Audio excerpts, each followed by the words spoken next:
Estamos de volta ao programa Bate-Papo, recebendo hoje em nosso programa Luiz Fernando Oliveira Dias. Ele é cuiabano, tem 23 anos da Polícia Militar.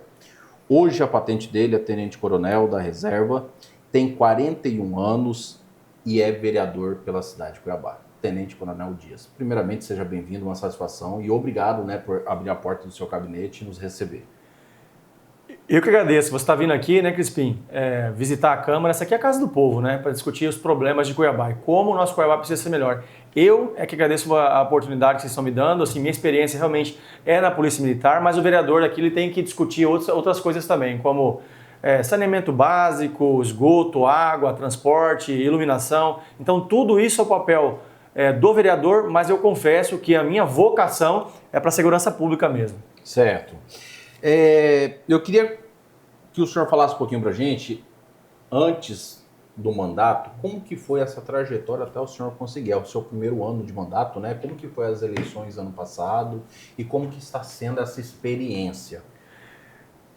Eu não tinha vontade, não estava na minha ideia ser político, não. Então, mas assim, as pessoas boas também têm que vir para a política, né? Às vezes você tem aí seu trabalho, seu comércio, ou você faz parte da administração pública, do governo federal, estadual, municipal, e se você tem um trabalho com a comunidade, se você acredita que pode de alguma forma ajudar, você tem que colocar seu nome à disposição. Foi assim que aconteceu comigo, eu tive que interromper, porque a legislação do policial militar, do bombeiro e do exército, das forças armadas, ela é diferente de outra atividade profissional. Por um exemplo, se eu me candidatar e eleito, a polícia ela se encerra. A Polícia Militar se encerra para mim. É diferente de outras profissões. Então, para mim, foi muito complicado tomar essa decisão, mas com os mesmos princípios que a gente atuava lá na polícia, a gente está aqui agora. Então, o Abílio me ligou, depois o Coronel Assis, me explicaram um pouquinho como é que é a política e que eu poderia contribuir também, não só na Polícia Militar, porque na Polícia Militar tem boas pessoas lá, tem pessoas comprometidas, e na política a gente também poderia ter uma voz de um policial militar com a leitura sobre a participação de ações sociais pela polícia, sistema de vídeo monitoramento, são essas bandeiras que eu defendo. Então, assim, foi uma decisão difícil para mim, a gente tomou essa decisão faltando poucas semanas para a data final para se inscrever, mas eu acredito que a gente pode contribuir sim. Aí começou a campanha, eu tive muito apoio de muitos amigos da Polícia Militar, do Corpo de Bombeiros, Polícia Penal, Polícia Civil. Você surpreendeu com o resultado? Com o resultado, eu acho que não me surpreendi não. Eu tinha certeza que eu tenho muitos amigos e que as pessoas acreditam no meu caráter, na minha força de vontade. Então foi uma votação que eu esperava sim. E essa votação só me responsabiliza, só me traz mais responsabilidade de eu agir correto, de forma honesta e de forma muito preocupada com os problemas que a gente tem. Porque quem votou em mim e quem vota no vereador espera que ele faça alguma coisa. Então eu estou aqui para fazer alguma coisa, deixar alguma coisa de boa para a comunidade. O senhor vindo da segurança pública, igual o senhor disse, né? É o que o senhor sabe fazer, é o que o senhor ama fazer, é o que o senhor gosta de fazer. Hoje o senhor está como vereador. Quando o senhor entra dentro da Câmara Municipal de Cuiabá, titulada, né, popularmente como Casa dos Horrores, e aí começa a vir uma demandada de corrupção. Vereador sendo afastado e, por incrível que pareça, tanto de direita quanto de esquerda. Qual o cenário e como que o senhor, né, vocês, vereadores, como que está o clima e como que vocês estão vendo isso? O clima aqui dos vereadores quem deve tem que pagar.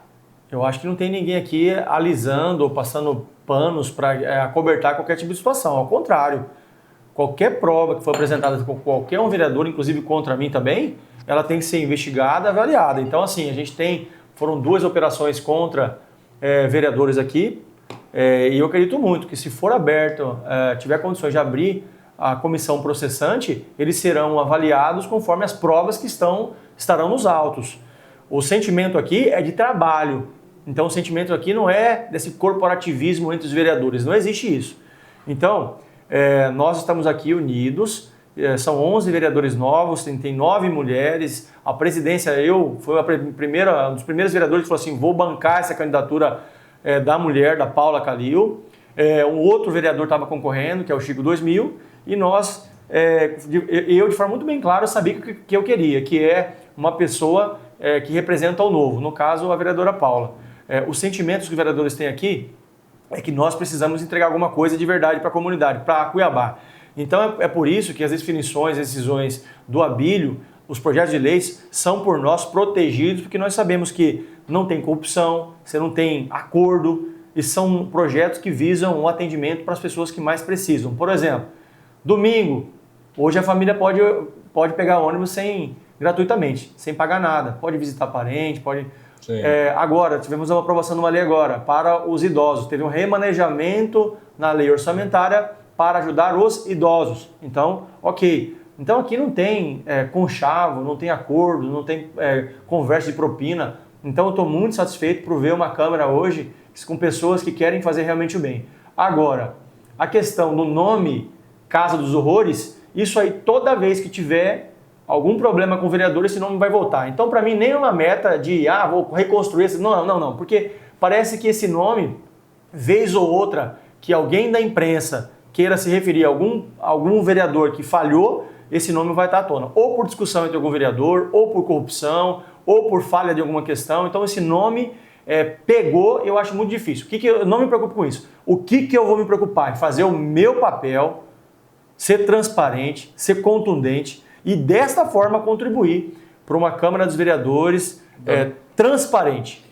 Da mesma forma que o nome pegou, para ele deixar de cair no esquecimento a questão de tempo, a questão de trabalho e tempo. E mostrar que essa limpeza que a nova gestão está entrando, como o senhor, Paulo Calil, os demais vereadores novos que estão entrando, é mostrar que estão entrando para fazer o diferente, que é o que a população espera. Porque pegou-se sim esse nome de Casa dos Horrores, porque não foi no último mandato. Não foi. Não foi nos 2 últimos. Vem mais de 15, 20 anos, brigas, discussões, corrupções. O último mandato teve vários vereadores afastados, voltando, vai. E aí se começa uma nova legislação e continua. E aí, esse clima... Mas quando a gente chega aqui, hoje eu me surpreendi. Hoje eu estou dentro da Câmara dos Vereadores, estou no seu gabinete, e eu não tinha vindo aqui ainda esse ano, nessa nova legislatura. E aí eu entro aqui, realmente, o clima aqui não está pesado. Não, tá. Está um clima tranquilo, é um clima de novo, é uma situação nova. Por isso que eu fiz essa pergunta. Sim, essa questão de Casa dos Horrores, eu acho que os vereadores que estão aqui têm que pensar em trabalhar. Sim. E esse trabalho é esse reconhecimento que a população pode nos entregar depois do final da legislatura. Então, assim, existe essa peixe de Casa dos Horrores, vai pegar mesmo, toda vez que a gente for cometer algum tipo de erro, só que a gente precisa acertar mais do que errar. E a verdade, e isso não estava acontecendo nas legislaturas passadas, são muitas operações, teve um acobertamento, uma super proteção do prefeito anterior. Sim. Então, isso é natural que a população vê com maus olhos a Câmara dos Vereadores. Mas se cada um fizer seu trabalho comprometido, abnegado, vocacionado, a gente consegue transmitir para a população e para a imprensa que nós estamos aqui para realmente ajudarmos o Cuiabá e não ficar pensando em benefícios próprios. É uma coisa que eu tenho o costume de falar no programa, e quando se fala de política, não é do dia para a noite. Eu acho que o trabalho é o que eu tenho o costume de falar. Para você organizar uma casa, às vezes você tem que bagunçar ela, tirar os móveis do lugar para você fazer a faxina para depois reorganizar. Só que isso leva tempo. Só que, infelizmente, o Brasil, não vou nem colocar Cuiabá, Várzea Grande, Mato Grosso, o Brasil, quando se fala nessa parte de política, a população, eles já estão esgotados de esperar de tempo. Mas, mais uma vez eu falo, infelizmente, nós temos que ter esse tempo. Nós temos que ter esse tempo. O senhor é a primeira legislação, temos que aguardar. Porque não tem como, em 6 meses, eu chegar no senhor e falar, e aí, cadê, como? Não é assim que funciona. Não é assim. Quando a gente está lá na rua, a população, eles acham que é só chegar, dar canetada e tal, mas não é. E o nosso trabalho vem para mostrar isso. E para dar essa voz, essa prestação de conta. E eu queria agora entrar para o senhor falar um pouquinho desse balanço dos 6 meses. Como que está sendo? Quais são os projetos apresentados? Como que está sendo essa experiência? fazendo um balanço e uma avaliação que você falou aqui agora, né? A expectativa da população cuiabana estava represada por uma gestão que representasse o sentimento da população. Então é normal que nos primeiros meses a cobrança venha de forma assim, muito exigente. E está certo mesmo, que é o direito da população, quem paga tudo isso aqui, o salário dos servidores públicos, é o cidadão que quer ver o serviço prestado. A minha avaliação, então, a primeira dela, é que todo esse sentimento dos últimos anos, a tendência dele é ter uma exigência muito forte por parte da gestão do prefeito Abílio, que teve algumas dificuldades no início, obviamente, mas esperamos que com o final agora do decreto de calamidade a gente consiga solucionar diversos problemas, como alguns já foram selecionados, né? Tapa-buraco é um problema que aos poucos a gente está vendo essa atividade aqui em Cuiabá, existem muitos problemas ainda. Nós temos o problema da limpeza que, se não resolvido agora, estruturalmente, o ano que vem a gente vai estar discutindo a mesma coisa. Você tem uma quantidade grande de praças, ruas, que o poder público não consegue fazer e não vai conseguir. Existe a necessidade de a gente pensar de forma criativa essas soluções.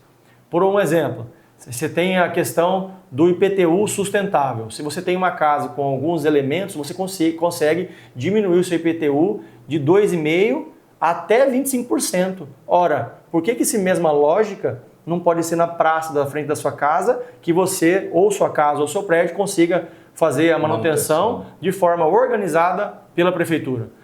A avaliação que eu faço dos meus projetos, eu sou da segurança pública. Eu apresentei alguns projetos para o prefeito Abílio, já informei a ele os bons modelos que temos pelo Brasil e pelo mundo, e nós precisamos melhorar uma questão muito óbvia aqui em Cuiabá. Sistemas de vídeo monitoramento. Cuiabá está ficando para trás em relação a outras cidades. E não é só de Mato Grosso, não. Nós temos o programa Vigia Mais do governo estadual, que está sendo disseminado, está sendo muito bem informado, mas a gente tem também outros modelos, e o modelo que eu defendo são a integração de câmeras residenciais, comerciais e governamentais, como tem o Vigia Mais. Porque desse jeito, Londres tem 1 milhão de câmeras integradas. E nós precisamos colocar o Cuiabá nesse trilho desse vídeo monitoramento, nesse trilho da segurança pública, que está hoje.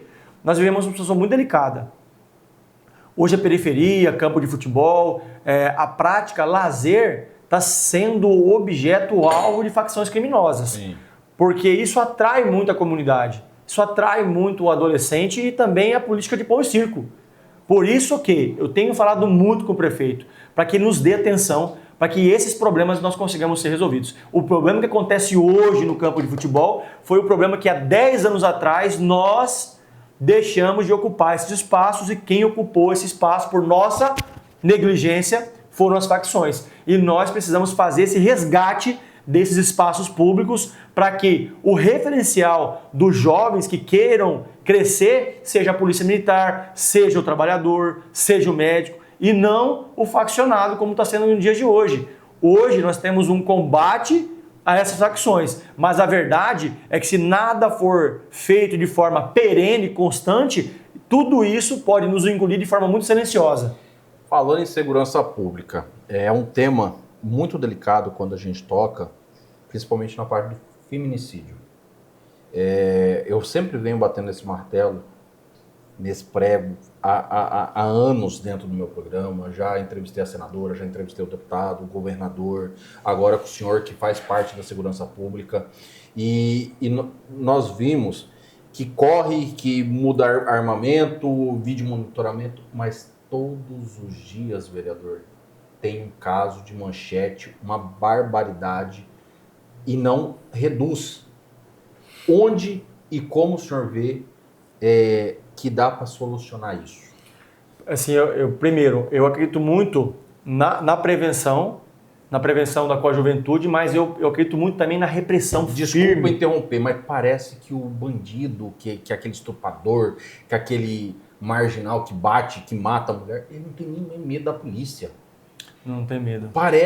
Dá a impressão é isso. E a questão é que a polícia não tem que ter medo, na minha concepção. Você tem que ter respeito. Você tem que saber respeitar. Respeitar a lei. Respeitar que tem ordens, normas. E a gente não está tendo isso. Vou resumir aqui. Primeiro, prevenção e repressão. Você ensina. Quem não aprendeu, você pune. Agora, realmente, o criminoso não está tendo medo, porque a justiça no Brasil ela é falha. Ela não reflete a sua percepção, da justiça criminal. E para mim, o bandido só respeita o que teme. Então, eu tenho um conceito aqui. Exatamente. Qual que é? A banalização do mal. As comunidades hoje estão face a face com o crime e a violência está acontecendo, mas existe uma lei do silêncio no território. Isso faz com que você, vendo violência, você também pratique a violência. Então, esse é um outro problema. Então, violência contra a mulher, minha opinião, prevenção nas escolas, orientação. Mas quem não aprender, uma punição séria, rigorosa, para que seja um exemplo para o cometimento desses crimes. Nós tivemos 3 casos aqui. Nós tivemos o caso da Emily, que foi atraída de forma premeditada, arrancado seu filho com uma faca. Amém. Nós tivemos o caso da Heloísa, que foi atraída também para a Morada do Ouro. E agora a Gabriele, por um policial militar. Nos 3 casos, deveria ser pena perpétua ou pena de morte. Por quê? Porque essas pessoas foram para além do cometimento do crime normal. Então, hoje, o Código Penal ele não está atingindo o objetivo nessa questão. E digo mais ainda. E o detalhe, ó, essa violência, a tendência dela, se nós não fizermos nada, é crescer. Se não mudar o regimento, se não mudar as normas, se não mudar as leis, não adianta de nada. Ainda digo mais, esses 3 casos, vou dar esses 3 casos que o senhor disse, não dou 6 meses, no máximo 1 ano, estão soltos. Que aí vão falar que tem problema psicológico, vão querer levar para o Adalto, levar para uma clínica psiquiátrica e depois tá solto. O Brasil é isso, se tornou isso, infelizmente. E aí fica essa barbaridade. Crispim, sabe qual que é o problema disso? Assim, eu como policial militar posso falar isso de forma muito tranquila, né? O cidadão, o pai, o responsável, quando vê o cometimento de um delito, um crime bárbaro como esse aí com o seu parente, a tendência dela é fazer o justiçamento. E aí a justiça vira-se contra essa pessoa. Sim. Que não vê no poder público uma resposta. Então, a gente vê aí hoje, infelizmente, facções dominando territórios, e aí a polícia militar com um efetivo reduzido, essas manifestações do crime através do funk, atraindo a juventude, a violência aumentando e o cidadão pagador de impostos, a pessoa que é religiosa, que cumpre suas obrigações, vê o quê?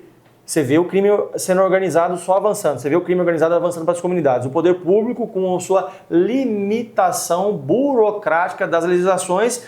E aí o que acontece? Acaba acontecendo. Quando ele é vitimado, algum seu familiar, ele mesmo acaba cumprindo o papel da própria justiça, que é falha nesse país, entendeu? Então, assim, é uma relação muito perversa entre o pagador de imposto, porque paga por ter justiça, paga para ter estrutura, e só que ele não tem, quando acontece uma questão como grave como essa, não tem uma resposta à justiça, ele acaba por cometer situações como essa, porque não vê no poder público uma resposta. Ou mesmo acaba se reverenciando para o próprio crime organizado que está ali e dá uma resposta que a justiça deveria dar, que é uma resposta rápida, concisa, e infelizmente nós sabemos que a condução e isso pelo crime tem um prejuízo muito grande porque você acaba ficando refém do crime organizado.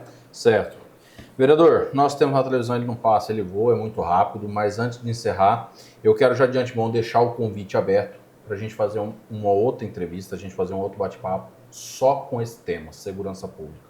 Porque esse aí é um tema que se a gente pegar, a gente vai aprofundar, é faccionado, feminicídio, aí a gente vai entrar, aí entra a parte digital, entra golpes. Então, tipo assim, é um leque muito grande que a gente precisa aí de, no mínimo, aí um outro programa só para falar desse tema. E eu já deixo o convite em aberto. Para encerrar, eu gostaria que o senhor falasse um pouquinho sobre o nosso centro, o centro histórico, o coração da nossa Cuiabá, podemos assim dizer. Os projetos, como que está o senhor como vereador olhando para esse lado. Essa discussão do região central é uma discussão muito séria, que a percepção dos atores políticos geralmente estão voltadas para quem? Para o usuário de drogas e para o morador de rua. E aí a gente esquece que ali tem aproximadamente 900 empresas. microempresários, que pagam impostos, que faz a manutenção de empregos, que geram a sustentação de muitas famílias. Então, o que eu tenho levantado aí? Porque eu vejo que tem vários órgãos que protegem e que querem dar uma garantia para essas pessoas que estão ali. Mas o que eu defendo ali? Primeiro, vamos olhar para o trabalho, vamos olhar para as empresas que estão ali. E para isso, nós precisamos, de forma muito clara, ter um projeto para retirar esses moradores de rua que são usuários de drogas, que na verdade furtam as lojas, a fiação, toda a estrutura da difícil vida do cidadão, do lojista que está ali, que está gritando, está pedindo para os órgãos, para o Ministério Público, para o Poder Judiciário. E quando esses órgãos vêm para discutir, ele discute o quê? Os direitos dos moradores de rua.